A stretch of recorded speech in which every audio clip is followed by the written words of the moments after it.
Baik, kita mula. Bismillahirrahmanirrahim. Assalamualaikum warahmatullahi wabarakatuh. Alhamdulillah Rabbil Alamin. Wassalatu wassalamu ala nabiyyina Muhammadin wa ala alihi wa ashabihi ajma'in wa ba'd. Pertama dan selama-lamanya segala pujian dan pujaan kita pada Allah Subhanahu wa taala yang mengizinkan kita untuk kita terus bersama-sama di dalam sesi perkongsian kebaikan kita pada petang Jumaat yang penuh, insya-Allah penuh dengan keberkatan ini. Lalu insya-Allah pada ketika ini kita akan sambung perkongsian kita, penceritaan kita berkenaan dengan asbabun nuzul, sebab-sebab turun. Okay. Macam kita selalu sebut bahawa ayat-ayat Al-Quran ini tentunya ada sebab penurunannya, okay? Dan ada sebab-sebab ayat-ayat yang turun disebabkan oleh sebab-sebab umum, kerana Allah Subhanahu Wa Taala memang inginkan hidayah kepada manusia. Kerana Al-Quran ini tujuan diturunkan tidak lain dan tidak bukan adalah sebagai panduan kepada kehidupan manusia. Kita nak mencari jalan menuju Allah Subhanahu Wa Taala. Kita meminta daripada Allah Subhanahu Wa Taala agar dikurniakan ihdinas siratal mustaqim. Ihdinas siratal mustaqim. Kita minta pada Allah Taala agar Allah Taala memberi petunjuk kepada kita ke arah as-sirat, jalan al-mustaqim, yang kukuh, yang teguh, yang utuh untuk kita sampai pada Allah Subhanahu Wa Taala. Okay, lalu Allah Subhanahu Wa Taala memberikan kepada kita Al-Quranul Karim, dan Allah Subhanahu Wa Taala datangkan kepada kita Nabi Muhammad sallallahu alaihi wasallam. Dan kedua-dua ini adalah antara sumber ataupun jalan hidayah yang membawa kepada Allah Subhanahu Wa Taala. Kita minta Allah Taala datangkan hidayah, lalu Allah Subhanahu Wa Taala berikan hidayah kita melalui perantaraan apa? Al-Quranul Karim, kalam Allah Subhanahu Wa Taala, dan Nabi sallallahu alaihi wasallam. Lalu dengan kedatangan Nabi dan ayat-ayat Al-Quran ini, maka perjalanan kita menuju Allah Subhanahu Wa Taala nampak lebih jelas dan lebih mudah. Dan bahkan Nabi SAW sendiri menceritakan bahawa agama ini, jalan hidup ini adalah yusrun, jalan yang mudah sebenarnya. Okey. Lalu ini adalah tujuan utama kedatangan ayat-ayat Al-Quran. Lalu sebagai iaitu sebagai sumber ataupun lauhah ni, papan tanda, penunjuk jalan bagaimana untuk kita sampai pada Allah Subhanahu Wa Taala ataupun pada rahmat dan keredaan Allah Subhanahu Wa Taala.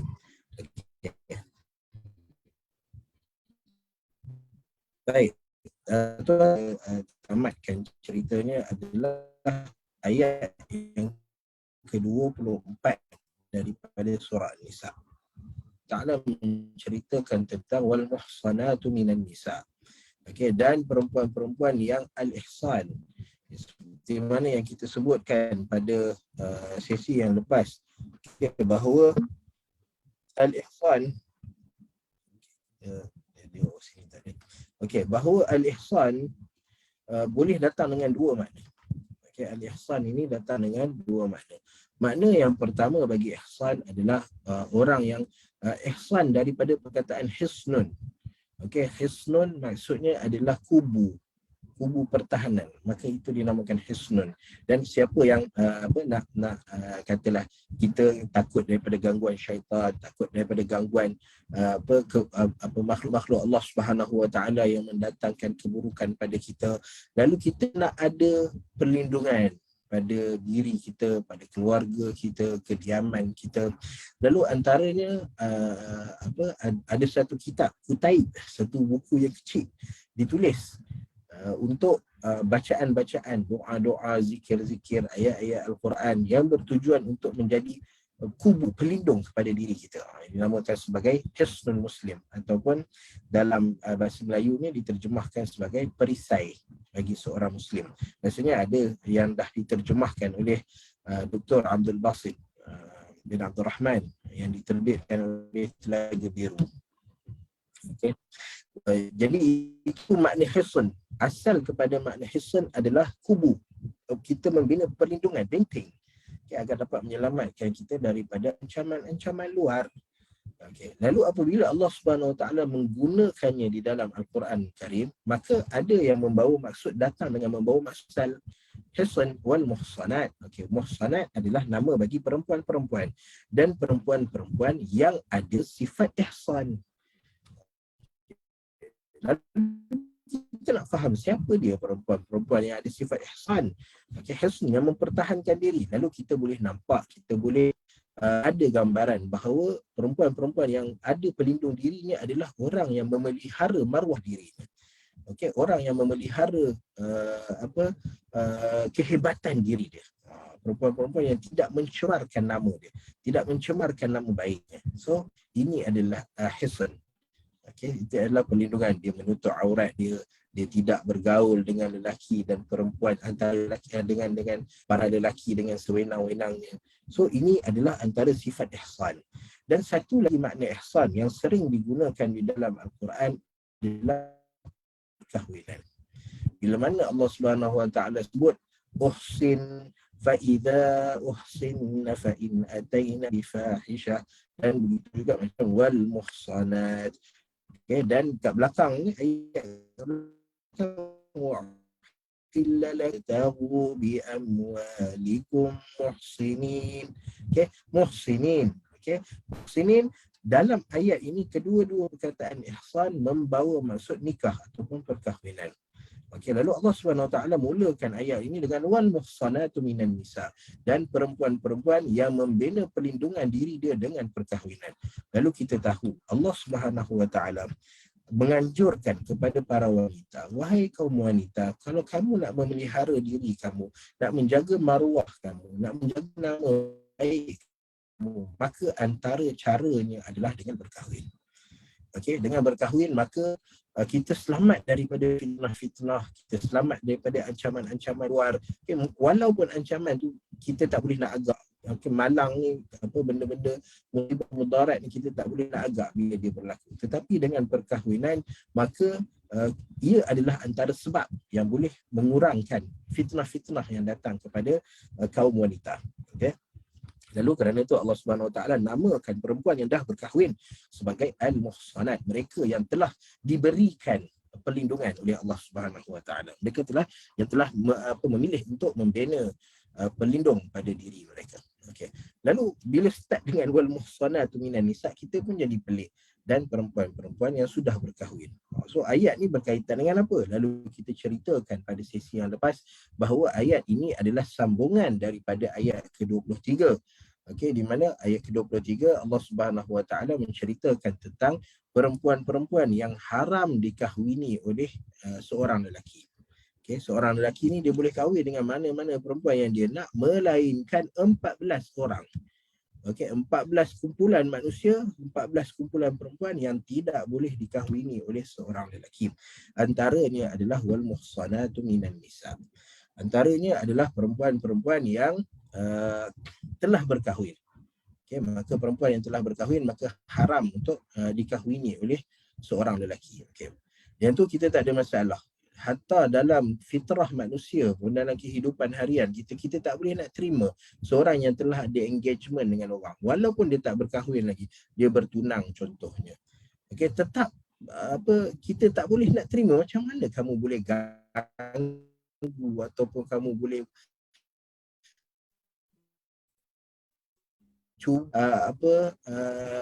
berada di dalam zimmah seseorang.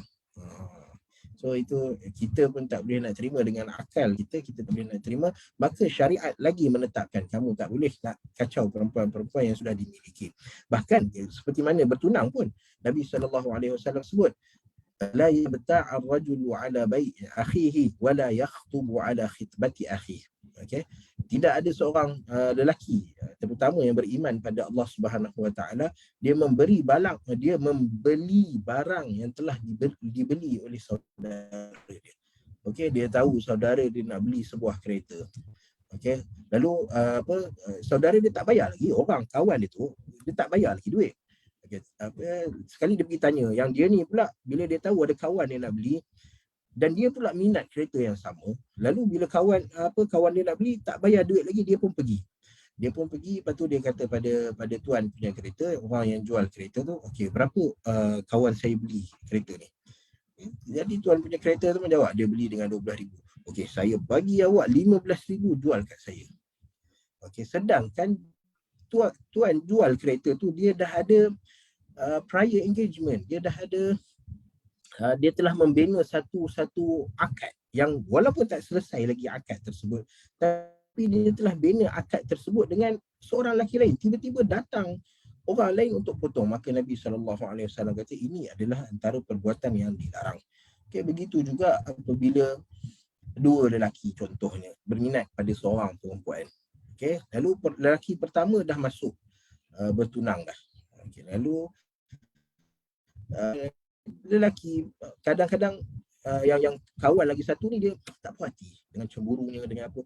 Lalu dia pun cuba juga try. Dia pergi pada perempuan tu, dia tanya, okey, lelaki pertama ni apa kelebihan dia? Apa yang menyebabkan awak nak kat dia? Lalu dia ceritakan keburukan lelaki ni. Dia ceritakan kelebihan yang ada pada dirinya sendiri. Fikir dua kali. Okey, nak sambung tak hubungan pertunangan ni ataupun tidak. Okay. So ini adalah antara perbuatan yang diharamkan oleh Nabi SAW. Walaupun belum menjadi sepenuhnya milik, barang tersebut belum dibayar, lalu tidak menjadi sepenuhnya milik orang yang nak memulakan pembelian, dan perempuan tadi belum berkahwin, belum ada akad nikah lagi, lalu tidak menjadi sepenuhnya di bawah tanggungan lelaki yang bertunang tadi. Okay, walau bagaimanapun Nabi tetap memberitahu bahawa ini adalah hak orang lain yang tidak boleh diambil. Okay, kalau yang itu pun Nabi SAW larang, apatah lagi yang sudah menjadi milik orang. Kita mencuri barang orang, kita merompak barang orang dan mengganggu perempuan-perempuan yang sudah berada di bawah tanggungan orang, tanggungjawab orang lain, maka ia adalah antara perbuatan yang sangat dilarang dan diharamkan oleh Nabi SAW. Sebab tu perempuan-perempuan yang dah berkahwin, maka jagalah diri daripada meneruskan. Contohnya kalau sebelum dia berkahwin, dia bebas, dia berbicara dengan orang ni, dia jawab telefon lelaki, dia membalas mesej dengan lelaki. Lalu apabila telah berkahwin, maka kontrol diri, jaga diri. Kamu sudah berada di bawah tanggungjawab orang dan kamu memilih, dan Allah Ta'ala namakan benda perkahwinan ini sebagai ihsan. Kamu memelihara pelindungan diri, kamu membina kubu antara kamu dengan fitnah di luar sana, tapi tiba-tiba kamu pergi buka pintu kubu tu bagi fitnah tu masuk ke dalam. Okey, maka ihsan tu tidak terjadi. Okey, maka seperti mana Allah Ta'ala sebut pada perempuan-perempuan ni, kamu telah ada ihsan, maka kita menerima, dan perempuan dan para wanita sepatutnya menerima dengan bangga bahawa kami telah menerima ihsan yang Allah Subhanahu Wa Taala berikan kepada kami. Okey, yang tu tidak menjadi masalah. Yang menjadi masalah dalam ayat ini adalah, okey, dia bukan ayat bermasalah, Al-Quran tak pernah bermasalah, Al-Quran jelas. Okey, cuma kefahaman kita dia boleh menjadi satu kekeliruan. Okey, bila mana illa ma malakat aymanukum. Okey, bila mana Allah Subhanahu Wa Taala datangkan dengan illa ma malakat aymanukum. Okey, apa maksud illa ma malakat aymanukum? Maksudnya adalah diharamkan bagi kalian untuk berkahwin dengan wanita-wanita yang telah berkahwin, melainkan ma malakat aymanukum, melainkan orang-orang yang telah menjadi hamba kalian. Okay. Melainkan orang barat. Okay. Apa benda yang berlaku sebenarnya ialah apabila orang Islam berperang, katalah Islam berperang dengan satu kumpulan orang kafir, lalu orang Islam menang. Okay. Lalu orang Islam menang, lalu dibenarkan bagi orang Islam untuk ambil harta rampasan perang. Okay. Dipanggil ghanimah. Dan ada harta rampasan yang berbentuk barang,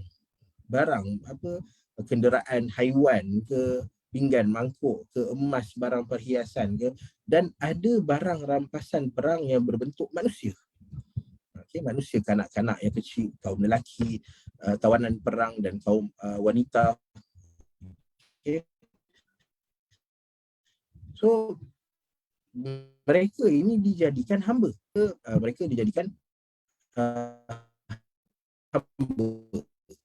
Okay, lalu Allah Subhanahu Wa Taala dalam ayat ini, apa yang kita nampak daripada makna zahirnya ialah perempuan-perempuan yang telah berkahwin dilarang untuk diharamkan kepada kita untuk berkahwin dengan mereka, melainkan kalau dia sudah jadi hamba. Maksudnya kita bahagian daripada rampasan perang yang kita dapat adalah seorang perempuan. Dan perempuan itu telah menjadi hamba kita. Walau bagaimana, perempuan itu status dia adalah isteri orang. Dia jadi hamba kita kerana dia kalah dalam peperangan. Tapi pada asalnya dia adalah isteri orang. Lalu Allah Subhanahu Wa Taala kata dekat sini, wal muhsanatu minan nisa, perempuan yang dah berkahwin maka tak boleh kahwin dengan dia kecuali yang jadi hamba kamu. Maksudnya walaupun perempuan yang jadi tawanan perang tu dah berkahwin, tapi setelah mana kita dapat ambil dia, kita dah jadi sebahagian daripada hamba kita, maka kita boleh boleh berkahwin dengan dia. Ini menimbulkan kekeliruan bagaimana seorang wanita dah ada suami boleh dikahwini oleh orang lain. Bahkan benda ini jadi satu masalah yang besar. Seolah-olah nak ceritakan bahawa Islam ini adalah agama yang membenarkan benda seperti ini. Membenarkan perempuan dah ada suami, tiba-tiba boleh pula Islam bagi hanya sebab menang dalam peperangan. So dia boleh membawa satu nama buruk pada agama. Yang mana benda ini boleh diceritakan dan nampak secara jelas apabila kita tengok kepada sebab turunnya ayat ini. Mari kita tengok sebab turunnya ayat ini. Sebab turunnya ayat ini adalah satu hadis yang diriwayatkan oleh Al-Imam Muslim rahimahullahu ta'ala daripada Abi Sa'id Al-Khudri radhiyallahu ta'ala anhu. Bahawa Abu Sa'id Al-Khudri pernah menceritakan bahawa anna Rasulullah sallallahu alaihi wasallam yauma Hunain ba'atha jaishan ila Autas. Bahawa Rasulullah sallallahu alaihi wasallam ketika mana berlaku peperangan Hunain, maka Nabi sallallahu alaihi wasallam telah menghantar satu kumpulan tentera ke suatu tempat yang nama dia Autas. Dan bahkan Autas ni adalah nama kabilah ataupun satu bani Autas. Ada orang kata nama tempat Autas, ada orang kata nama kabilah, dan ia tidak menjadi masalah sebab kita pun biasa kita jumpa jalan Ma'ruf dekat Bangsar, jalan Tuanku Abdul Rahman. So nama yang tempat yang diberikan berdasarkan nama orang. Begitu juga kawasan ni, kawasan Autas. Kerana apa? Kerana wujudnya kabilah yang tinggal dekat situ, nama dia kabilah Bani Autas. Dan peristiwa ini terjadi ketika mana peperangan Hunain berlaku. Peperangan Hunain berlaku pada tahun ke-8 atau ke-9 Hijrah, iaitu setelah pembukaan kota Makkah Al-Mukarramah. Perang Hunain berlaku. Ba'atha jaishan ila Autas, maka Nabi hantar satu kumpulan tentera ke Autas. Falaqu aduwan. Dan mereka telah bertemu dengan satu kumpulan musuh. Faqataluhum fadhaharu alaihim. Lalu mereka pun berperang dengan musuh tersebut dan mereka menang lawan musuh. Bila menang lawan musuh, wa asabu lahum sabaya, maka mereka mendapat harta rampasan dan tawanan perang yang ramai. Faka'anna nasan min ashabi Rasulullah sallallahu alaihi wasallam taharraju min ghishyanihim. Sabaya maksudnya adalah perempuan-perempuan yang boleh dikahwini. Perempuan-perempuan yang boleh dikahwini tetapi statusnya menjadi hamba. Dan Islam membenarkan. Nabi SAW, bahkan Nabi SAW ada seorang anak daripada hamba perempuan. Nabi ada seorang hamba perempuan yang nama dia Maryah Al-Qibtiyah. Qibtiyah maksudnya daripada Mesir. Lalu daripada Maryah Al-Qibtiyah ni Nabi dapat anak Nabi yang lelaki nama dia Ibrahim. Ibrahim ni datang daripada Maryah Qibtiyah. Bermakna dibenarkan bagi seorang lelaki untuk bersama-sama dengan perempuan yang bukan isterinya tetapi mesti bertaraf malakat aiman, malakat yaminuh. Milku yaminih. Maksudnya dia adalah hamba perempuan kepada lelaki tersebut. Maka dibenarkan untuk tuan yang lelaki ini bersama dengan hamba perempuannya. Walau bagaimanapun, walaupun dapat hamba perempuan yang ramai, dalam peperangan Bani Autas ini, tetapi sahabat-sahabat Nabi taharraju. Taharraju ni maksudnya rasa uh, berbelah bagi. Rasa tak san hamba perempuan ini. Kerana apa? Min ajli azwajihin. Disebabkan oleh suami-suami mereka. Okey, rupanya tawanan-tawanan perang wanita-wanita ini yang menjadi hamba dan tawanan perang pada waktu itu, maka mereka ini sudah mempunyai suami-suami mereka. Minal musyrikin, walau bagaimanapun suami-suami mereka adalah orang-orang yang masih kufur pada Allah Subhanahu wa taala. Okey, minal musyrikin. Okey, maka Allah Subhanahu wa taala menurunkan ayat ini. Allah Taala turunkan ayat ini untuk memberitahu bahawa Allah Taala benarkan. Okey. Ai fahunna lakum halalun idzan qadat iddatuhun. Ai mereka ini halal bagi kamu setelah berakhirnya iddah mereka. Okey, nampak? So, walaupun kita dapat seorang hamba perempuan yang telah berkahwin, tetapi kita tidak boleh bersama dengan hamba ini melainkan setelah tamat iddahnya. Okey, setelah tamat iddahnya. So bila iddah ni, bila Allah Subhanahu taala ataupun Nabi sallallahu alaihi wasallam menyebutkan tentang iddah, okey, maka kita tahu bahawa berlakunya perpisahan, berlakunya perceraian. Maka masa bila berlakunya perceraian ini? Okey. So secara umumnya hukum apabila kita dapat tawanan perang, kita boleh bahagikan. Yang telah berkahwin, kita cerita tentang tawanan perang yang telah berkahwin, kita boleh bahagikan kepada tiga. Okey, saya tak boleh. Sini tak ada. Sekejap. Cuba. Okey, kita boleh bahagikan kepada tiga. Ni tak ada apa whiteboard. Okey. Saya cuba dekat sini sekejap. Ni yang akan datangnya. Cuma saya nak ambil page kosong.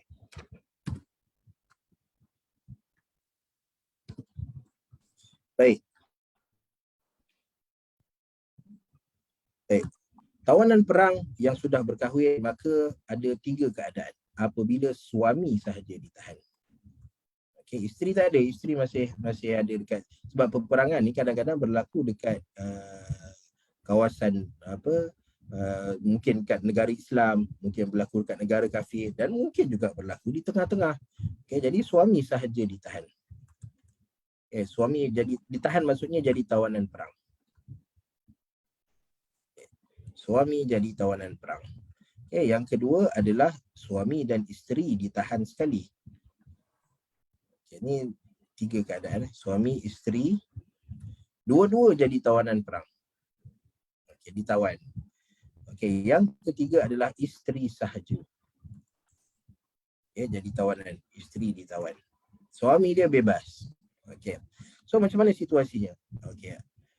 Apabila suami dan isteri, apabila suami sahaja ditahan, apabila suami sahaja ditahan, maka di sini tidak dibenarkan. Tidak dibenarkan untuk menghambakan isteri. Maksudnya isterinya kekal merdeka. Kita tak boleh nak jadikan isteri tersebut sebagai hamba, walaupun suami dia jadi hamba kita. Suami bila jadi tawanan perang, maka dia jadi hamba kepada orang Islam. Dia yang jadi hamba, bukan isteri dia. Maka kita tidak dibenarkan untuk melayan isteri dia sebagai seorang hamba. Mungkin masa nak perang tu, dia berperang dekat kawasan tengah-tengah, bukan. Musuh ni datang daripada negara A, orang Islam duduk kat negara B, tapi perang dekat C. Akhirnya orang Islam menang dalam peperangan dekat C ni, lalu si suami ni ditahan. Jadi tawanan perang dan jadi hamba kepada orang Islam. Walau bagaimanapun orang yang masih ada dekat A masih kekal merdeka. Kita tak boleh nak menghukumkan isteri dia juga adalah hamba pada kita, anak-anak dia juga hamba pada kita, tidak. Kalau suami dan isteri ditahan sekali, negara A lawan negara B, orang Islam. Tapi perang dekat C ataupun perang dekat A, ataupun even perang dekat B sekalipun, maka yang ditahan adalah suami dan isteri. Maka keadaan ini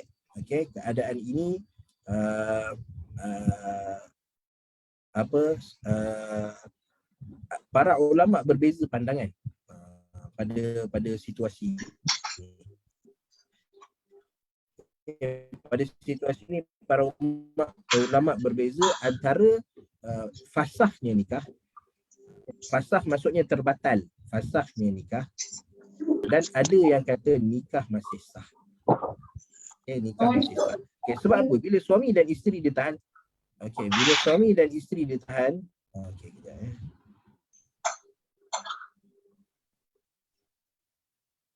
Kejap baik.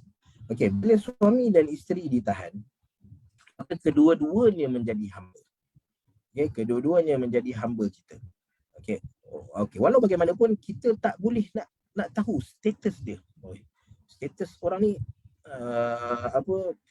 masih dalam perkahwinan ke, luar perkahwinan ke, maka berbeza pandangan para ulama terhadap perkara ni. Jumhur para ulama, majoriti para ulama mengatakan apabila kedua-duanya menjadi hamba kita, maka secara automatik terbatalnya nikah mereka. Batalnya nikah, maka kalau nak bersama dengan hamba perempuan ini, maka perlu tunggu sehingga di kalangan para fuqaha. Maksudnya ada sebahagian fuqaha kata kalau dua-dua ditahan sekali, maka kekalkan mereka sebagai suami isteri. Kita tengok pada situasi, kalau kekalkan mereka sebagai suami isteri itu lebih baik, maka kita kekalkan.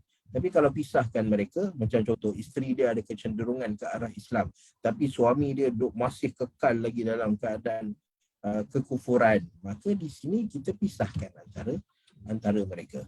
Suami dan isteri. Keadaan ketiga adalah apabila isteri ditawan, maka ini tidak ada khilaf, automatik fasakh. Automatik fasakh. Secara automatik perkahwinan mereka terbatal.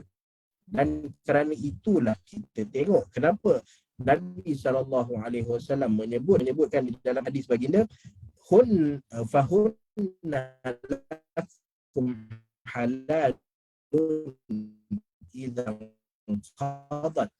Maksudnya dekat sini adalah apabila berlaku peristiwa yang kedua, suami dan isteri ditahan sekali, ataupun peristiwa yang ketiga di mana isteri sahaja ditahan menjadi tawanan perang, menjadi hamba perang, maka keadaan ini sahaja yang dibenarkan, itu pun setelah tamat iddahnya. Kerana apa tamat iddahnya? Kerana perkahwinan tersebut telah terbatal, fasakh. So boleh nampak, bukan bermakna dapat dia hamba tawanan perang boleh buat sesuka hati dengan mereka, tidak.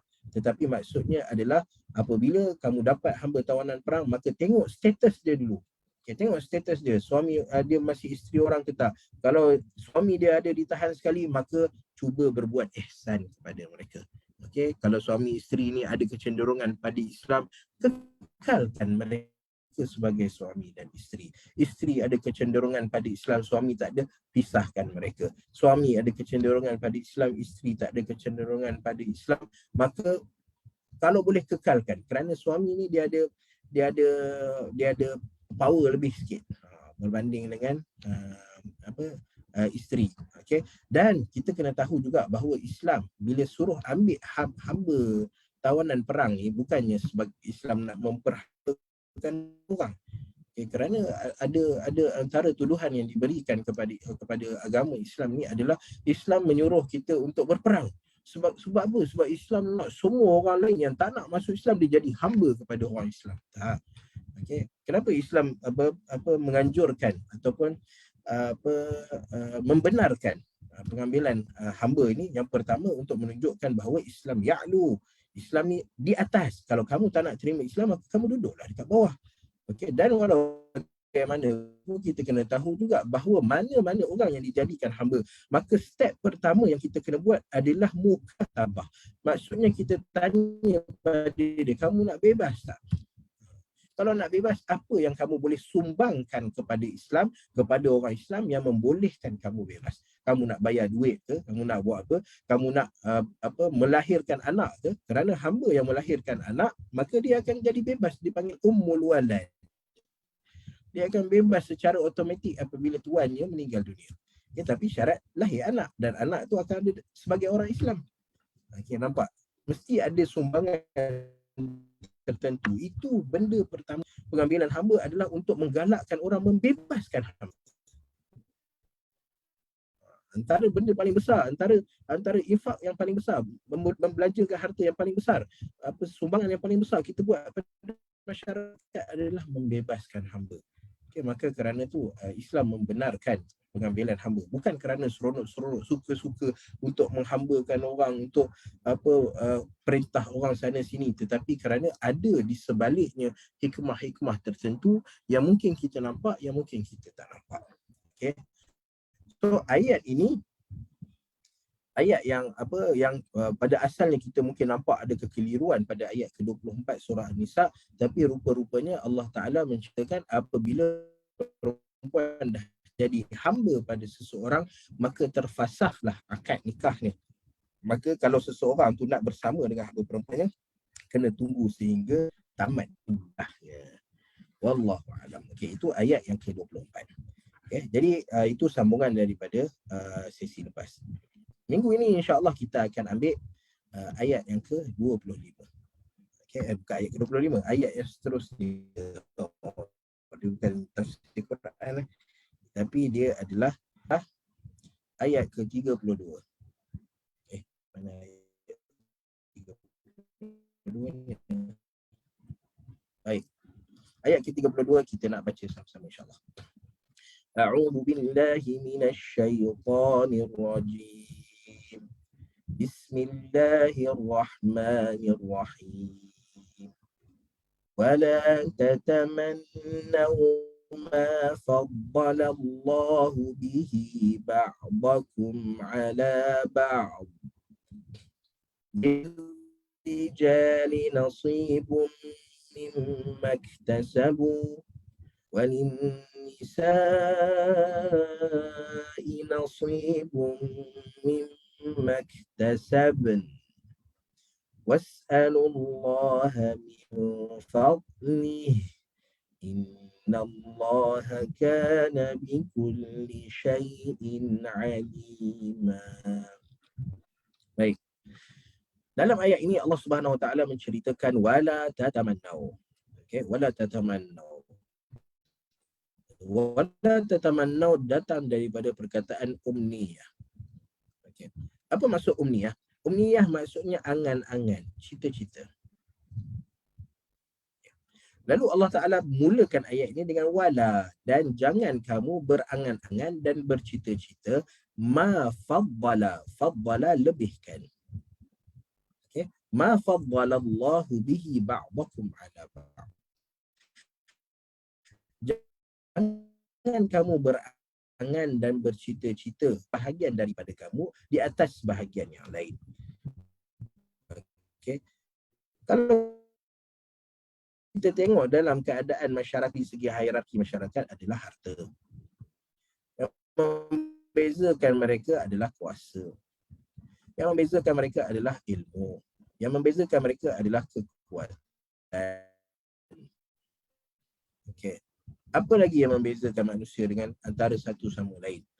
Okay. Ini adalah benda-benda yang membezakan manusia. Kuat, siapa lagi kuat, siapa lemah, siapa yang berharta, siapa yang kurang berharta, berkuasa, tak berkuasa, semua. Okey.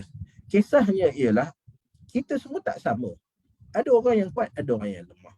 Ada orang yang ada harta, ada orang tak ada harta. Ada orang berkuasa, ada orang tak berkuasa. Ada orang berilmu, ada orang tak berilmu. Lalu apabila kita tengok pada orang, kita cerita pasal diri kita lah. Kita cerita pasal diri kita. Lalu kita tengok pada diri kita, lalu kita cuba membandingkan diri kita dengan orang di sekeliling kita. Katalah pendapatan kita 5,000 sebulan. Lalu kita 5,000 tu angka yang besar, bukan angka yang kecil. Okay.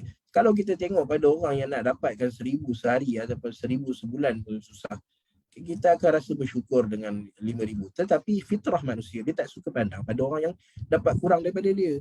Dia nak pandang pada orang yang dapat lebih daripada dia. Lalu bila dia tengok, kenapalah aku gaji 5,000? Dia engineer, aku engineer, tapi kenapa aku dapat banyak ni? Kenapa dia dapat banyak? Kenapalah aku tak dapat macam dia? So dia sedang berangan-angan. Dia sedang bercita-cita untuk mendapatkan sesuatu yang Allah Ta'ala lebihkan orang lain daripada dia. Okay. Tengok orang, dia sama-sama ahli politik. dia masuk bertanding ni apa semua. Tapi kenapa orang ni jadi menteri, aku tak jadi menteri? Okay, dia mengharapkan sesuatu yang ada pada orang lain yang Allah Ta'ala lebihkan orang lain dengan benda tu. Okay, begitu juga dengan ilmu. Okay, kenapa dia dapat ilmu? Kenapa dia dapat hafal banyak? Kita dapat hafal banyak. Lalu Allah Subhanahu Wa Ta'ala beri satu kenyataan, satu statement yang jelas. Wala tatamannau. Jangan kamu impikan. Okay, kerana apa? Kerana bila kamu impikan seolah-olah berlaku dua perkara. Yang pertama, apa yang tak redha dengan apa yang Allah Ta'ala tentukan untuk kamu. Okay. Ini adalah antara benda yang paling besar. Kemurkaan Allah Subhanahu Wa Ta'ala adalah benda ini. Apabila kamu seolah-olah menampakkan tidak redha pada apa yang Allah Subhanahu Wa Ta'ala tentukan. Sebab tu, apa kita sendirilah. Kita ada bulu mata, kita ada bulu kening, kita ada benda-benda yang berlaku pada badan kita. Kenapa diharamkan kepada kita untuk dye? Okay. Kenapa diharamkan pada kita untuk cukur bulu kening? Kenapa banyak benda-benda perubahan yang kita nak buat, nak pakai botox contohnya?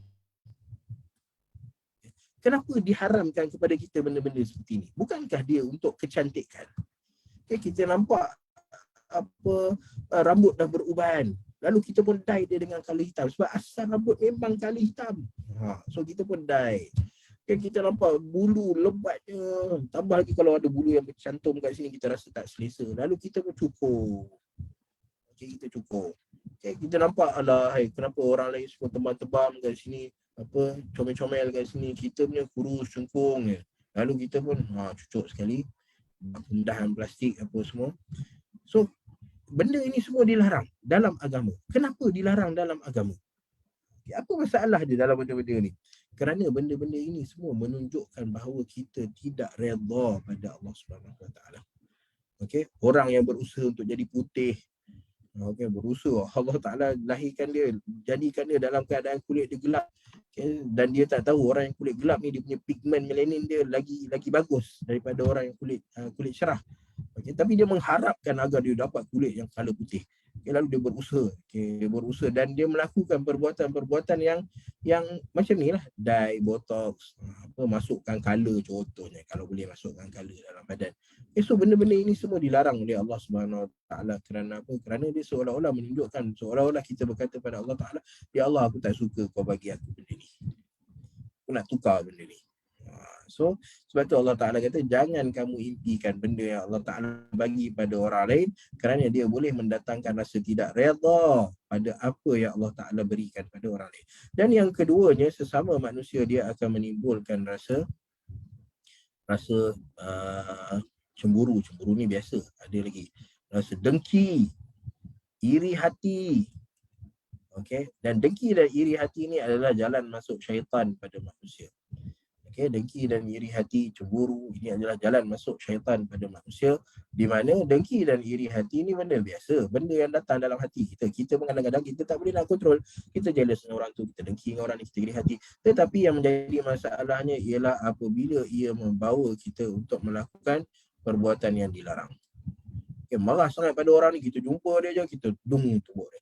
Kita tak suka pada orang ni, lalu kita khianat dia, buruk nama dia, ceritakan pasal keburukan dan keaibannya, dia bomoh tu pun dah salah, dan jumpa bomoh pula untuk sihirkan orang lain. So ini adalah dua perkara yang boleh dapat, yang terjadi apabila kita mengharapkan ataupun mengimpikan. Asal mengharap dan mengimpikan ni tak ada masalah. Ini mula jadi. Bila tengok harta, siapa yang tengok harta tak nak ambil harta? Bagi tahu kat saya, duduk 1 juta depan kita, orang tengok je kata saya tak berminat dengan harta ini. Okay, tak ada. Orang, kita ada keinginan. Dan tambah pula kalau kita tahu harta tu Ahmad Al-Bab yang punya, kan? Kita tahu orang lain punya harta tersebut. Okay, lalu menyebabkan kita lagi lah geram je. Kenapa lah aku tak dapat benda seperti itu? Okay, tetapi benda itu, fitrah ni, naluri, semula jadi, yang tidak dikawal, maka dia boleh membawa kepada dua perkara ini. Okay, dia boleh bawa kepada dua ni. Okay, so sebab tu kita berhati-hati dalam semua tindakan kita.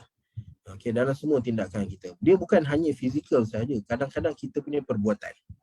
Okay, perbuatan kita. Pernah tak kita melakukan sesuatu yang kita dah yakin, kita dah berazam, kita dah berdoa, kita dah solat apa semua, kita dah buat. Okay, lalu kita buat sesuatu perkara, tetapi benda yang kita buat tu tidak tercapai matlamatnya. Okay, tambah kalau macam contoh lah, saya bagi contoh. A, dia minat dengan B, dia nak kahwin dengan B. Okay, lalu dia buat macam-macam, dia istikharah, dia jumpa parent, dia buat apa semua dia buat. Kira macam dia ambil asbab dunia dan akhirat lah. Doa pada Allah SWT untuk B. Tapi tak jadi. Dia tak dapat. B ni pilih C contohnya. Okay. Menyebabkan A ni dikata dalam hati dia, dia dah ambil banyak benda dah dia dah buat. Lalu dia kata, kalaulah aku buat macam ni dulu. Kalaulah dulu. So perkataan kalau ini, perkataan kalau ini adalah perkataan yang menunjukkan tidak redha pada Allah Ta'ala. Tidak redha. B ni untuk pergi ke C adalah Allah Subhanahu Wa Ta'ala. So apabila dia marah, dia mempersoalkan.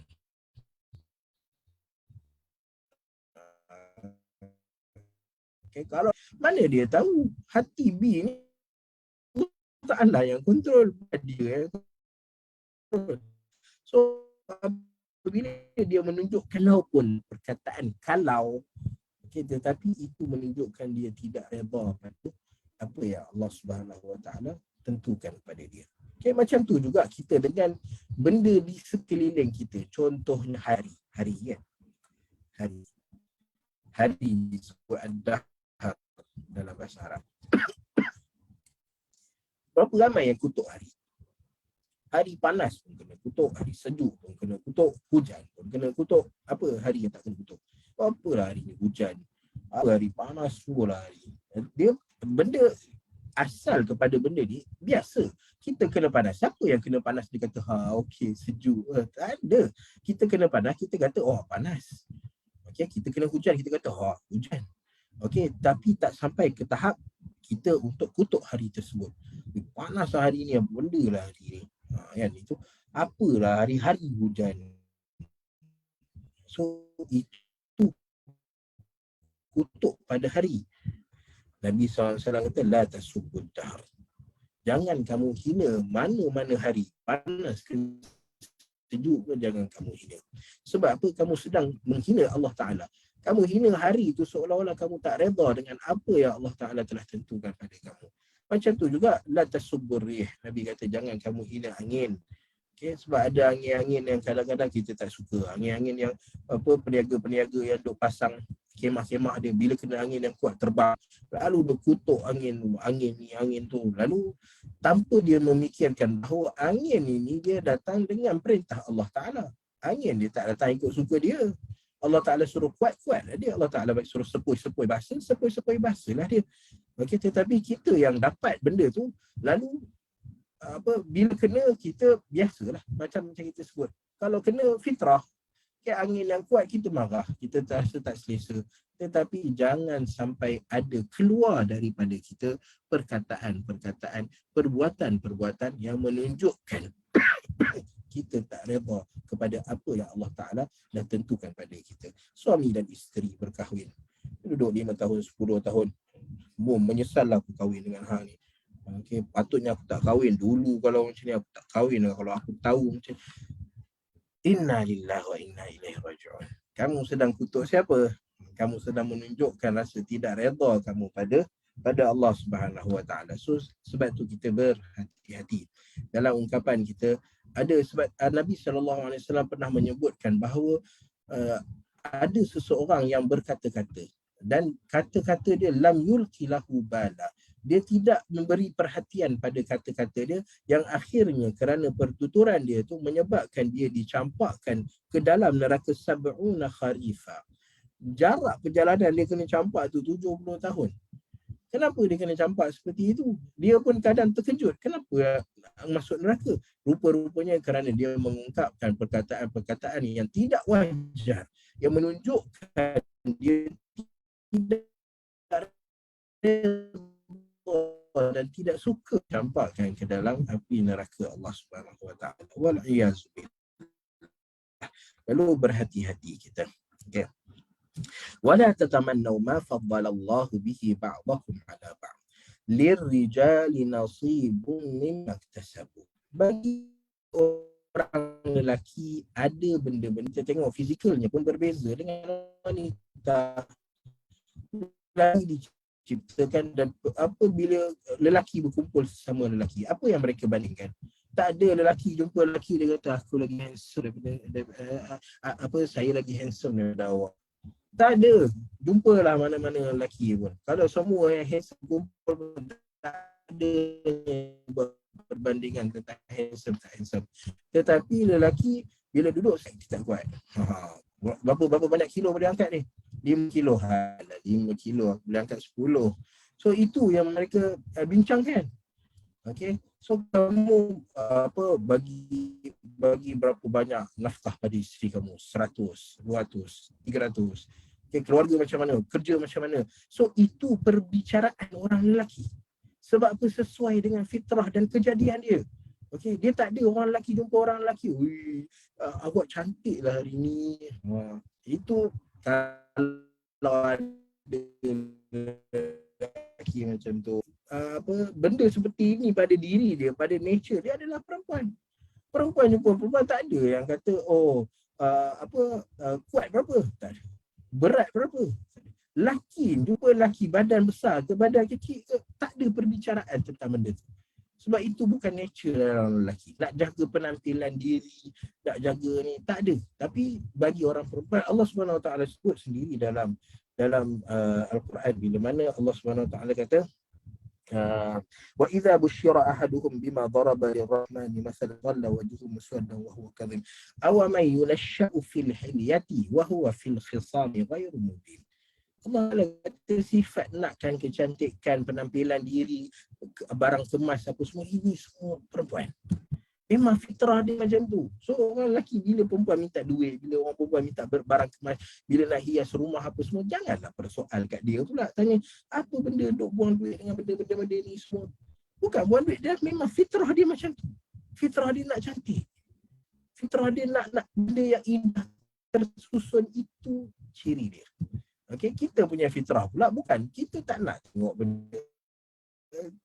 Kita tak menghabiskan masa tu berapa banyak dia boleh provide untuk keluarga dia.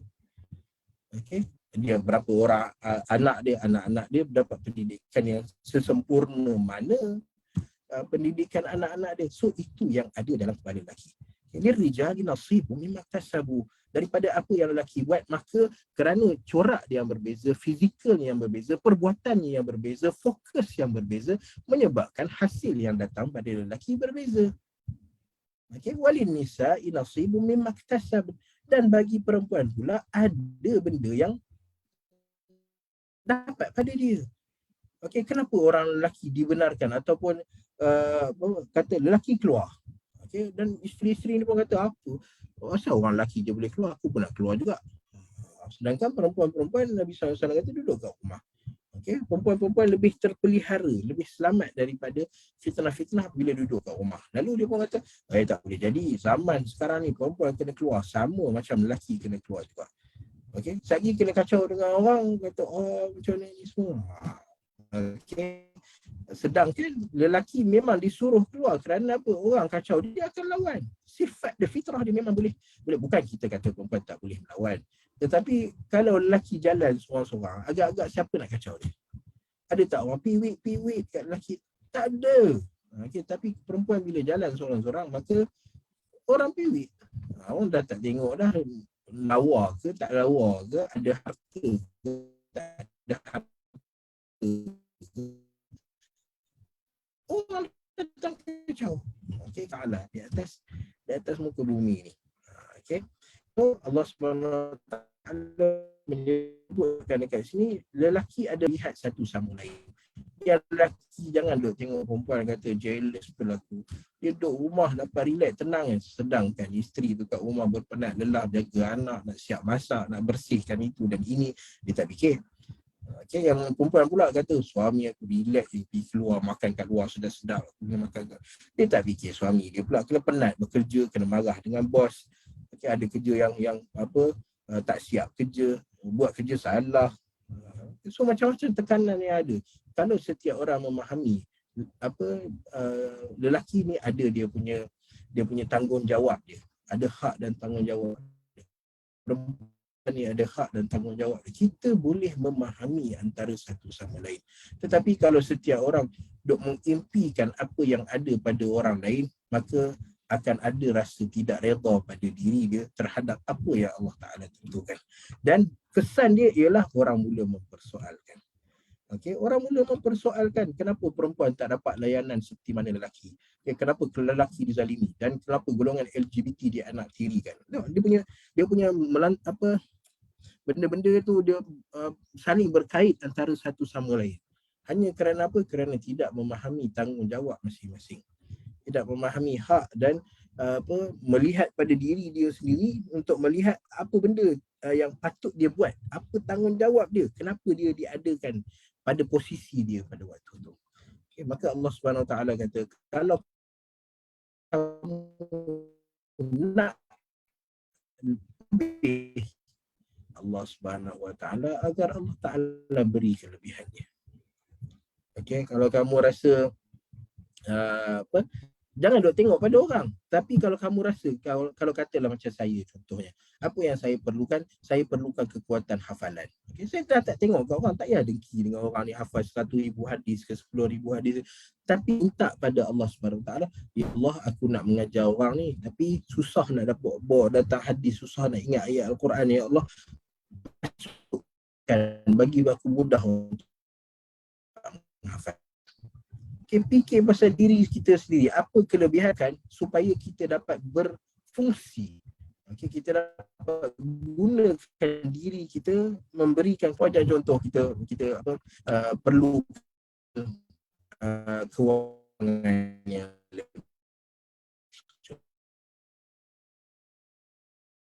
contohnya kita tengok anak-anak, lalu kita doa pada Allah Ta'ala daripada kita jealous dengan orang, duk jatuhkan kita punya bos, manager kita. Baik kita doa pada Allah Subhanahu Wa Ta'ala agar Allah Ta'ala bukakan kepada kita rezeki dia, pintu rezeki Allah Subhanahu Wa Ta'ala. Okay, mungkin tak payah melalui bos kita, kita dapat offer lain ke, orang bagi hadiah ke, menang cabutan bertuah ke, kita tak tahu. Allah Ta'ala bagi rezeki. Cuma ni pada Allah Subhanahu Wa Ta'ala. Nak kuat minta pada Allah Subhanahu Wa Taala. Nak harta minta pada Allah Subhanahu Wa Taala. Nak kuasa minta pada Allah Subhanahu Wa Taala. So was'alullah min fadlih, innallaha kana bikulli syai'in alima. Kerana sesungguhnya Allah Subhanahu Wa Taala Maha mengetahui terhadap setiap sesuatu. Okay, kenapa orang lelaki dapat macam ni, kenapa orang perempuan jadi macam ni? Kerana Allah Subhanahu Wa Taala Maha mengetahui. So kita persoalkan seolah-olah kita mempersoalkan ilmu Allah Subhanahu Wa Taala. Okay, lalu apa sebab turunnya ayat ni? Sebab ayat ni adalah teguran. Ayat ni teguran dan bukan teguran biasa-biasa, tapi adalah teguran yang tegas. Okay, jangan kamu impikan apa yang orang lain dapat. Okay, so apa sebabnya turun ayat ni sampai Allah Ta'ala berikan larangan yang seperti ini? Maka sebab turun ayat ini adalah daripada Ummu Salamah radhiyallahu ta'ala anha.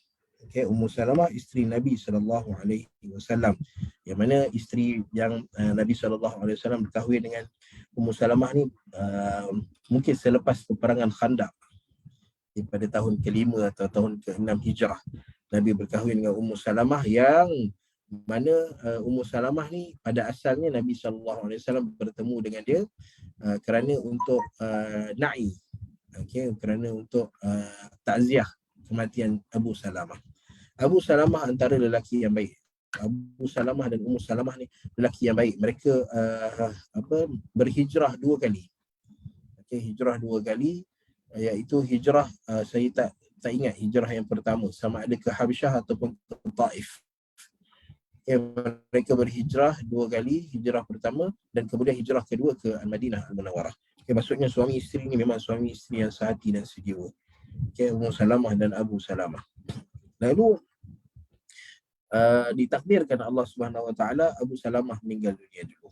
Lalu tinggallah Ummu Salamah. Ya, lalu bila kematian suami dia, maka Ummu Salamah sangat-sangat sedih. Sangat-sangat sedih sehingga Nabi SAW, Nabi tahu ni suami isteri. Dia kalau orang yang baik, orang yang banyak berbuat baik pada orang, diri sendiri baik, orang akan kenal dia. Orang akan kenal mereka ni dan orang akan tergerak hati untuk membantu mereka, untuk bersama-sama dengan mereka. Okey, so Nabi SAW bila dengar Abu Salamah ni sedih sangat dengan kematian suami dia, dan Abu Salamah ni adalah seorang lelaki yang sangat-sangat baik. Okey, maka Nabi SAW ajarkan doa kepada Ummu Salamah. Okey, apa dia? Allahumma ajirni fi musibati.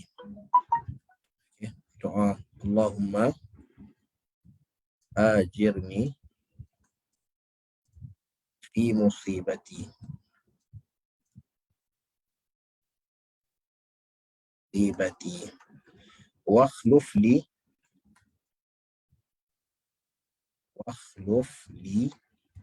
khairan minha. Okey, ini doa yang Nabi SAW ajar kepada Ummu Salamah radhiyallahu taala anha. Okay, yang mana setelah kematian Abu Salamah, maka Allahumma ajirni fi musibati. Ya Allah, berikanlah pahala, gandakanlah pahala terhadap musibah yang menimpa aku. Wa khluf li khairan minha. Dan Nabi SAW minta Ummu Salamah baca. Nabi boleh bacakan kat Ummu Salamah. Tapi Nabi ajar pada Ummu Salamah agar Ummu Salamah sendiri yang baca doa ni. Okay, so kalau mana-mana orang kita jumpa dengan orang yang ditimpa musibah. Okay, kita jumpa orang ditimpa musibah, kita tahu doa dia.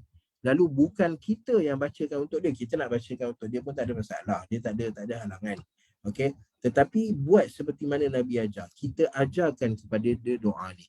Allahumma ajirni fi musibati wa akhluf li khairan minha. Ya Allah, berikanlah pahala terhadap musibah yang menimpa aku dan gantikanlah aku dengan benda yang lebih baik daripada benda yang hilang ni, musibah yang datang ni. Okey. Lalu Ummu Salamah amalkan doa ni. Hari-hari amalkan doa ni. Nabi SAW ajar, takkan tak nak amalkan. Okey, lalu bila amal setiap hari, maka Allah Taala gantikan bagi Ummu Salamah ni seorang lelaki yang lebih baik daripada suami dia. Abu Salamah tu dah sangat-sangat baik dah.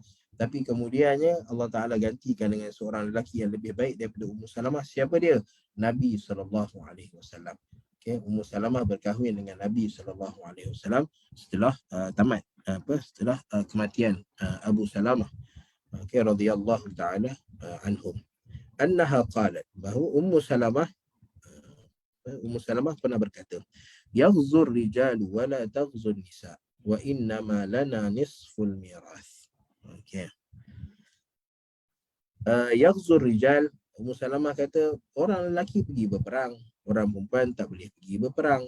Okey. So Ummu Salamah seolah-olah mempertikaikan kenapa lelaki yang boleh pergi berperang, kenapa perempuan tak boleh pergi berperang.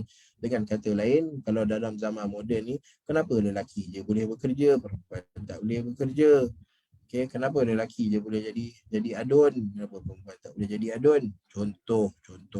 Okay, kenapa lelaki je boleh bawa kereta, kenapa perempuan tak boleh bawa kereta? So ada persoalan yang berlegar-legar di kepala Ummu Salamah radhiyallahu taala anha. Okay, yaghzur rijal wala taghzun nisa. Wa innama lana nisful mirath. Okay, dan kami dapat separuh daripada harta. Okey, maksudnya nisbah lelaki dan perempuan, kalau harta tu ada, okey katalah 300 contohnya. Okey, nisbah lelaki pada perempuan adalah 2 pada lelaki, 1 pada perempuan. Okay, mana perempuan akan dapat 100, lelaki akan dapat 200. Okey, nampak? So, jadi persoalan, kenapa lelaki dapat 100, kenapa lelaki dapat double? Perempuan dapat 1 je. Okey, dapat 1 bahagian, lelaki dapat 2 bahagian. Okey, maka nak jawab persoalan ni banyak jawapan yang kita boleh bagi. Okey, cuma Allah Subhanahu Wa Taala fa anzalallahu wa la tatamannaw ma faddalallahu bihi ba'dakum 'ala ba'd. Okey, lalu Allah Ta'ala turunkan, jangan kamu impikan apa yang Allah Ta'ala lebihkan pada antara satu sama lain. Allah Ta'ala kata lelaki dapat dua bahagian. Kerana apa? Kerana lelaki ni ada tanggungan. Okay. Perempuan dia dapat satu bahagian, dia kena tanggung siapa? Dia kena tanggung mak ayah dia ke? Dia kena tanggung anak-anak dia ke? Dia kena tanggung suami dia ke? Tak ada. Dia tidak dipertanggungjawabkan untuk menanggung sesiapa pun. Dapat satu bahagian tu, ambil lah seorang-seorang hang punya. Okay, tetapi yang 200 bagi lelaki ni, dia kena tanggung mak ayah dia, dia kena tanggung isteri dia, anak-anak dia, semua benda bawah tanggungjawab dia.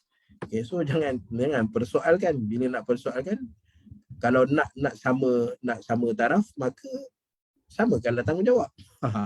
Baru adil. Kan macam tu. So lelaki ni ada dia punya tanggungjawab dia, ada hak dan tanggungjawab yang dia kena buat. Kerana itu apa yang Allah Ta'ala tentukan bagi lelaki sesuai dengan keadaan dia, dan apa yang Allah Ta'ala tentukan bagi perempuan, maka ia sesuai dengan keadaannya. Okey. Baik, itu ayat yang ke-32. Okey. Kita nak pergi pada ayat yang seterusnya. Okay, InsyaAllah kita akan 10 minit sebelum kita berhenti nanti, kita akan buka untuk soalan. Okay, 10 minit sebelum kita berhenti, kita akan buka untuk soalan insyaAllah. Baik, ayat yang seterusnya ialah ayat yang ke nombor berapa ni? Ayat yang ke 43. Okay. Ayat yang seterusnya adalah ayat yang ke-43 daripada surah An-Nisa. Okay, ayat ni ayat yang complicated sikit. Banyak perbincangan dalam ni. Mungkin kita akan ambil separuh dulu hari ni dan kita akan sambung pada sesi yang akan datang. Okay. Allah Subhanahu Wa Taala berfirman di dalam ayat 43 surah An-Nisa. A'udzubillahi minasyaitonirrajim. يا أيها الذين آمنوا لا تقربوا الصلاة وأنتم سكارى حتى تعلموا ما تقولون ولا جنبا إلا عابري سبيل حتى تغتسلوا وإن كنتم مرضى أو على سفر أو جاء أحد منكم من الغائط أو لامستم النساء فلم تجدوا ماء فتيمموا صعيدا طيبا فامسحوا بوجوهكم وأيديكم إن الله كان عفوا غفورا. Okay. Maksud dia mana pergi separuh yang lain? Okey, nanti saya betulkan semula. Makna ayat ni dia Allahu Akbar, hilang separuh. Okey, baik. Ya ayyuhalladzina amanu. Kita sebutkan sebelum ni bahawa khitab ini, panggilan ini adalah panggilan kemuliaan. Ya ayyuhalladzina amanu, wahai orang-orang yang beriman.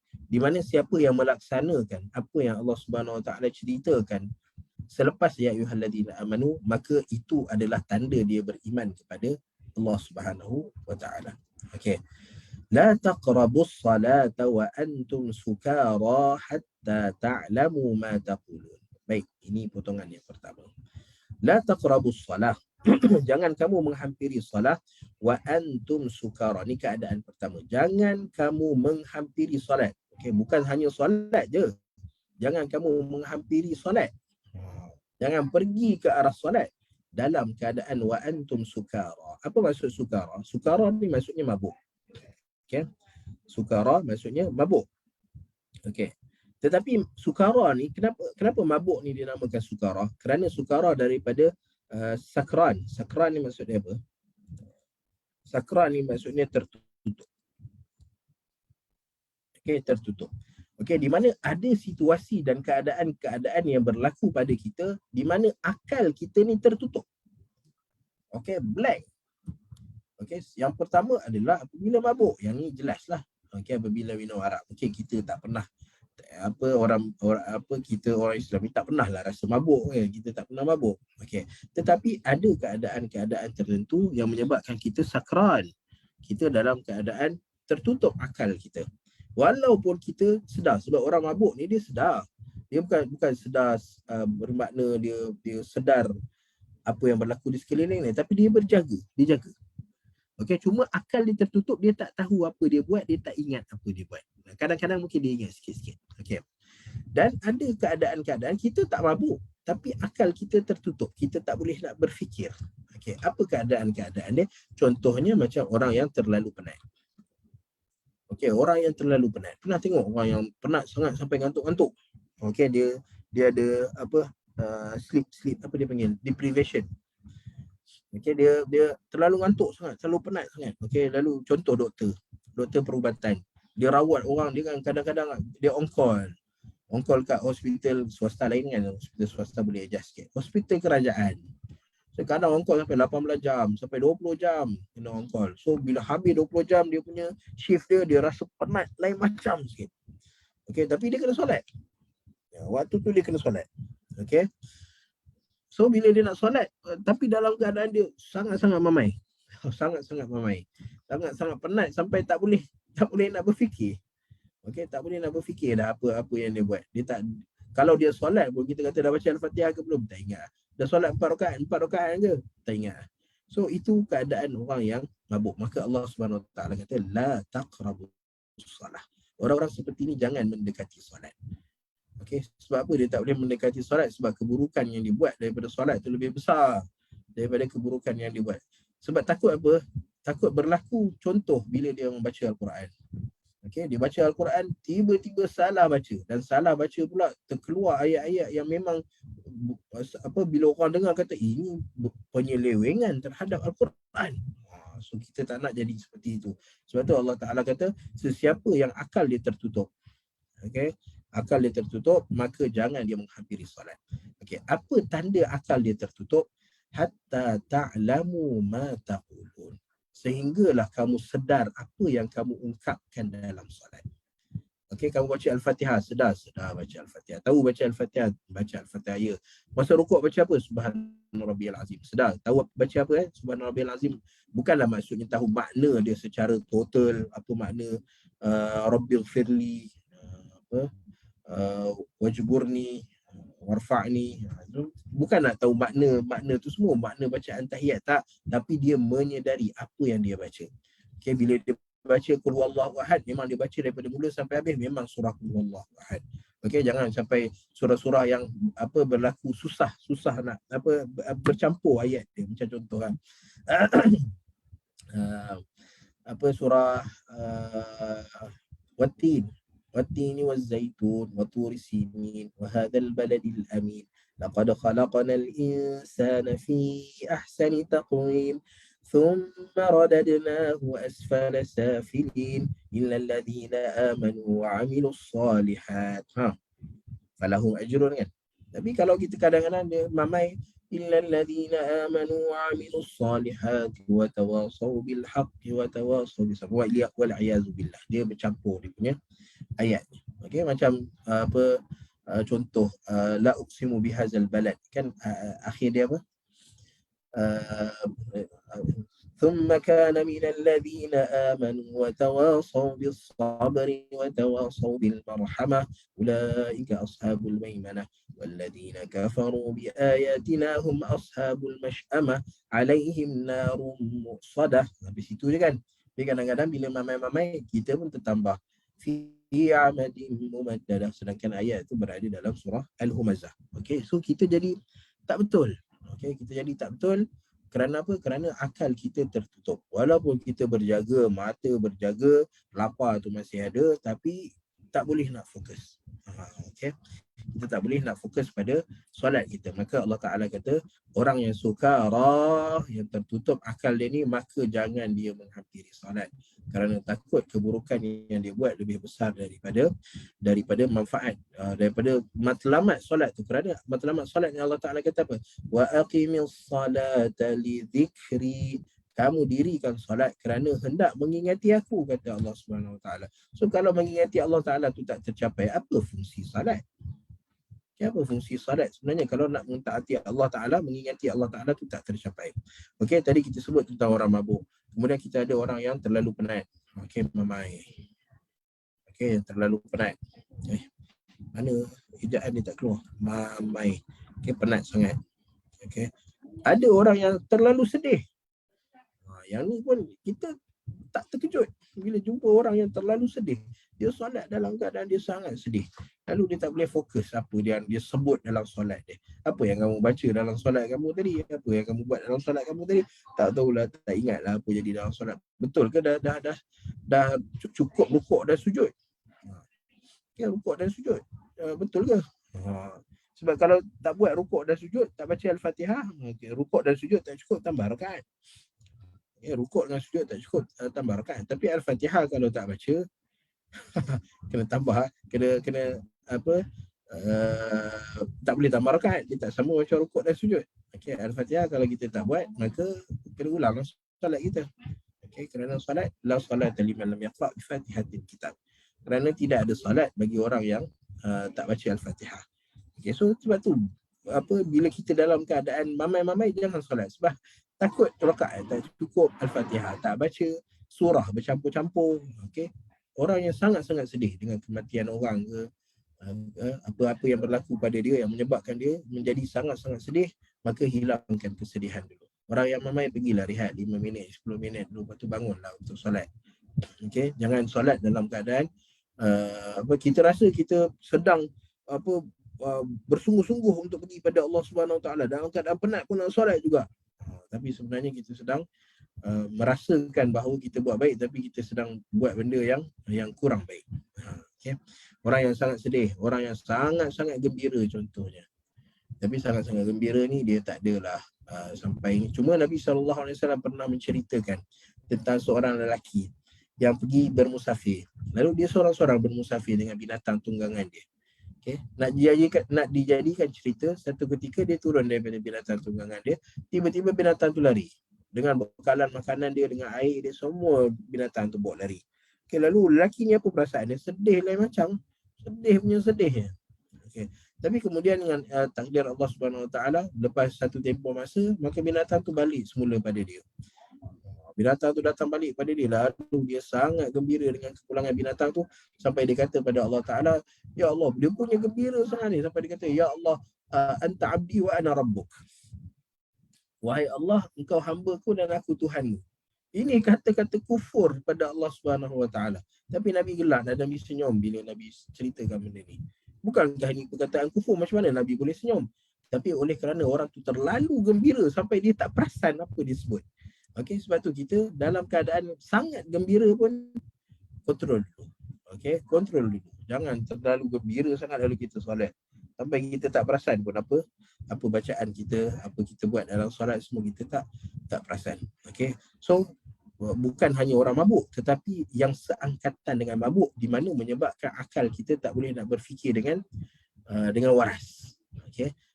Sampai kita punya perbuatan kita dalam solat, bacaan kita dalam solat pun kita tak tahu benda kita buat ni betul ke tak, dah buat ke belum buat. Okay. So orang-orang seperti ini Allah Ta'ala kata apa? La taqrabus salah. Jangan kamu menghampiri solat. Okay. Jangan kamu menghampiri solat, maksudnya jangan solat lah. Jangan solat hatta ta'lamu ma taqulun, sehingga hilang rasa mamai, rasa penat ni hilang. Okay. Ataupun lapar, terlalu lapar. Lapar yang melampau-lampau. Okey, terlalu lapar sangat.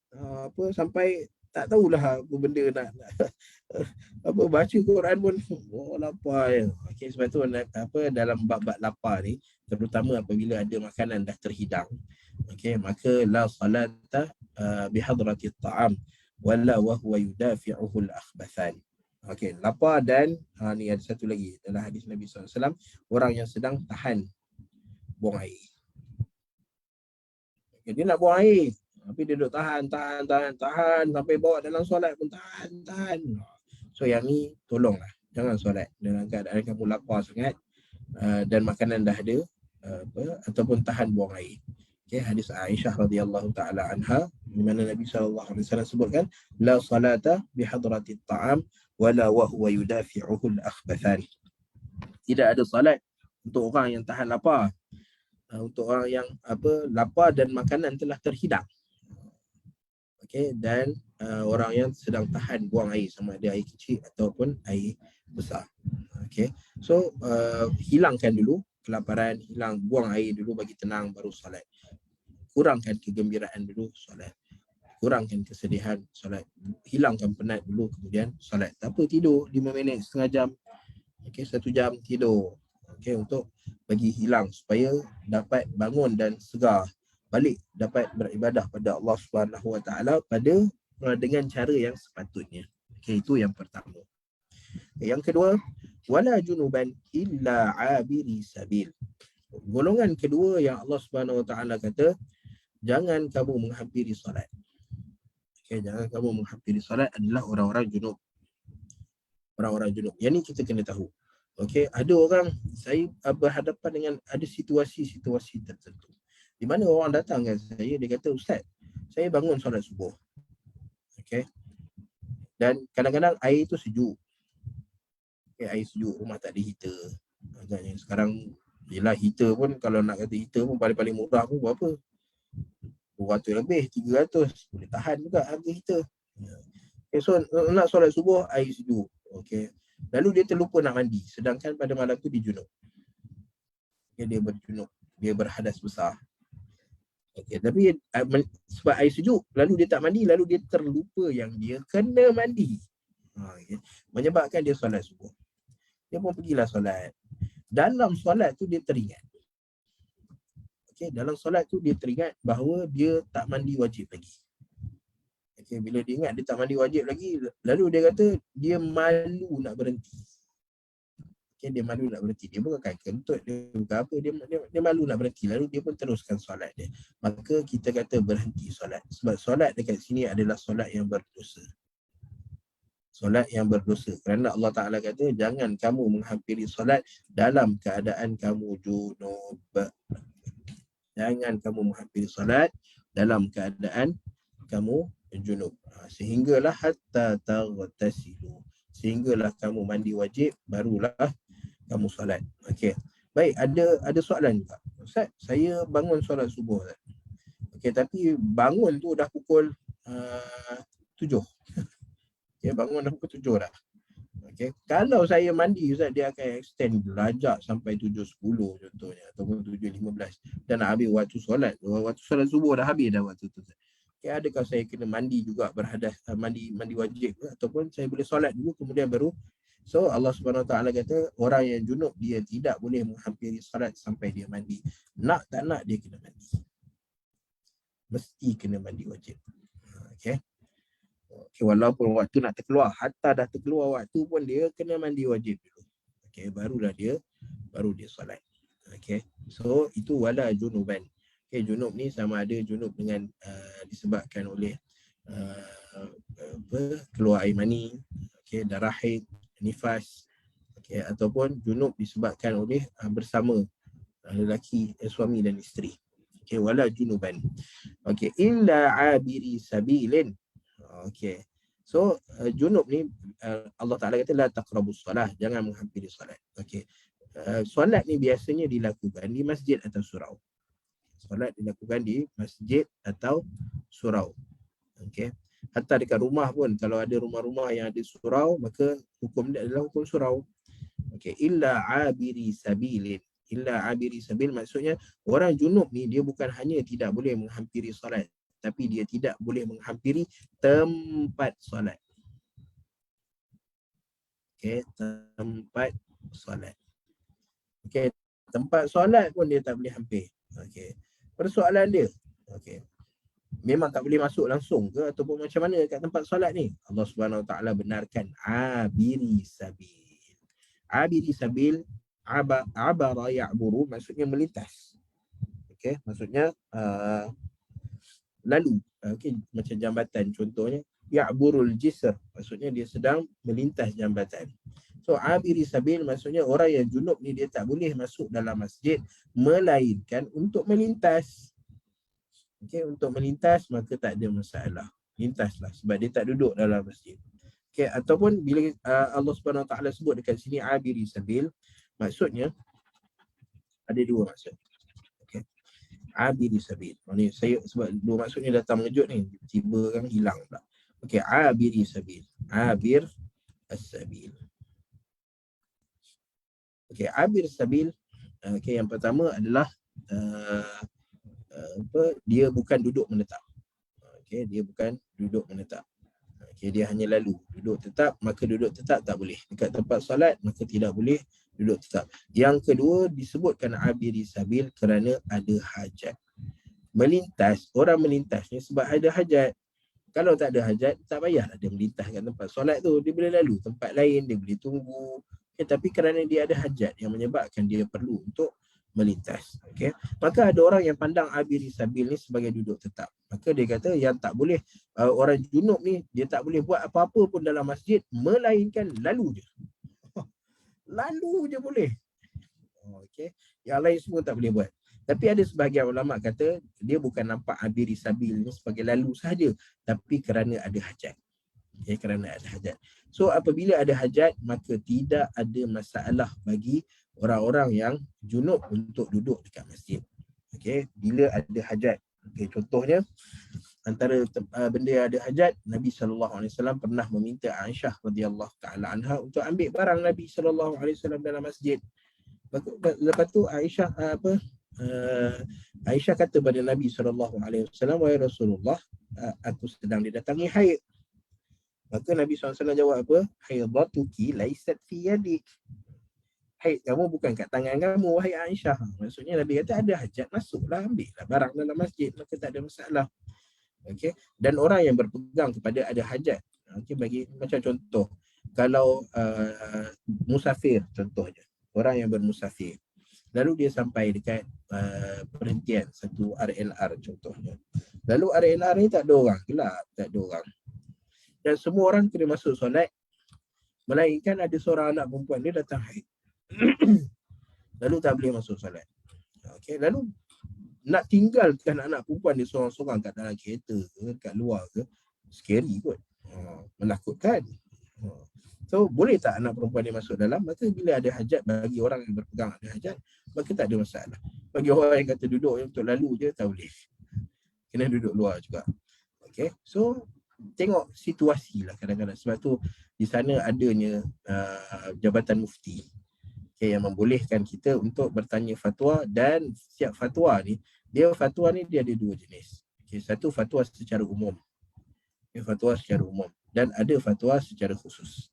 Okay, tengok situasi dan keadaan.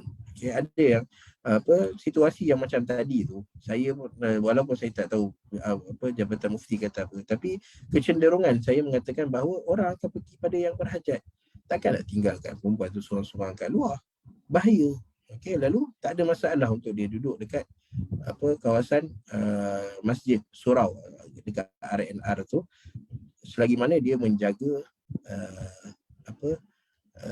kawasan tersebut agar tidak dicemari. Okay, agar tidak dicemari dengan tanda-tanda junub dia. Okay, tu. Illa abiri sabil. So dua kumpulan Allah Subhanahu Wa Taala sebut tentang orang-orang yang sakran, yang hilang akalnya, maka tak boleh solat. Wala junub, dan orang yang didatangi junub sedang berhadas besar, maka tidak dibenarkan sehinggalah taghtasilu, sehingga kamu mandi, barulah boleh masuk dalam tempat solat ataupun boleh mengerjakan solat. Irtisal dekat sini adalah irtisal mandi wajib lah. Okay, mandi wajib. Okay, dan mandi wajib ni mandi biasa, cuma yang membezakannya adalah niat. Okay, niat dan satu lagi, mandi wajib ada dua kan, dia punya rukun dia, iaitu niat, dan yang keduanya meratakan air. Mandi biasa tak payah pastikan air rata pun. Lalu macam Piramli tu pun tak apa, celot-celot, dah, saya dah selesai mandi. Tak apa, tak ada masalah. Mandi masuk kepala jiru 1-2 kali, mandi biasa tak ada masalah. Tetapi mandi wajib perlu memastikan bahawa air sampai ke seluruh anggota badan. Okay, itu mandi wajib. Senang terjun dalam sungai je lah, itu settle. Semua kena pada anggota badan. Okay, so itu mandi wajib. Hatta taghtasilu, iaitu mandi yang wajib, bukannya mandi biasa. Okay, baik. Okay, so kita break kat situ dulu. Kita akan sambung wa in kuntum marda au ala safar. Nak cerita tentang benda-benda yang boleh kelonggaran dalam bab solat. Ni isu-isu yang baru-baru ni kan berlaku tentang bab safar, berapa kilometer boleh musafir, kalau banjir ke boleh tak kita solat qasar ke apa. Kita akan cerita dalam yang seterusnya insya-Allah biiznillah. Okey. So ini ayat 43 daripada surah An-Nisa. Okey. Dan kita nak tahu juga apa sebabnya ayat ni turun kepada Nabi SAW. Jadi kita akan tengok peristiwa yang berlaku kepada Ali bin Abi Talib dan Abdurrahman bin Auf radhiyallahu taala anhuma. Jadi sebelum kita tangguhkan perkongsian pada petang ini, siapa ada soalan? Boleh bertanyakan soalan. Tapi jangan tanya soalan susah-susah sebab saya bukan mufti. Okey, salam. Ustaz, boleh tak orang yang sembahyang isyak berjaga tengok TV sehingga pukul 1, kemudian sebelum tidur sembahyang tahajud baru tidur? Maksudnya sembahyang tahajud sebelum tidur lah. Tak ada masalah. Sembahyang tahajud ni tak ada masalah. Tidak disyaratkan pun untuk tidur sebelum solat tahajud. Okay, kerana pernah berlaku Nabi SAW berbicara dengan Abu Bakar As-Siddiq dan Umar bin Khattab radhiyallahu taala anhuma tentang solat al-lail, qiyamul lail. Maka Abu Bakar As-Siddiq qiyamul lail pada sebelum tidur. Umar bin Khattab qiyamul lail selepas bangun tidur. Okey, lalu Abu Bakar kata dia tak yakin dia boleh bangun kalau tidur. Umar kata dia boleh bangun. Okey, maka Nabi membenarkan kedua-duanya. Sebelum tidur pun boleh, selepas tidur pun boleh. Dan ini yang kita buat dalam Ramadan. Kita qiyamul lail Ramadan, lepas solat isyak kita solat tarawih. Tarawih adalah qiyamul lail. Tarawih dan tahajud adalah qiyamul lail. Okay, so dalam kategori nama dia solat malam. Solat malam ni adalah solat yang dilakukan selepas solat isyak. Okay, so dalam waktu tarawih kita ada orang yang bertarawih selepas solat isyak dan ada yang bertarawih lepas dia tidur.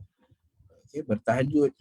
Nama solat tu solat tarawih, solat tahajud, tapi kategori dia secara umum dipanggil solatul lail. Qiyamul lail. So qiyamul lail boleh buat sebelum sebelum tidur dan selepas tidur. Tidak ada masalah. Okey, wallahu a'lam. Ada soalan lain? Tak ada. Suara ustaz tersekat-sekat. Sudah. Suara ustaz tersekat-sekat. Oh, daripada pukul 3.30 tadi. Allahu akbar. Oh, tak ada orang bagi tahu. Saya pun tak baca dekat chat. Oh, minta maaf. Minta maaf kalau suara tersekat-sekat. Sebab dah rasa seorang je ni pakai internet ni, tak ada musyarik. Tak ada orang yang share.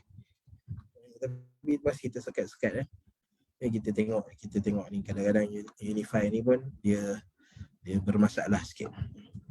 Okey.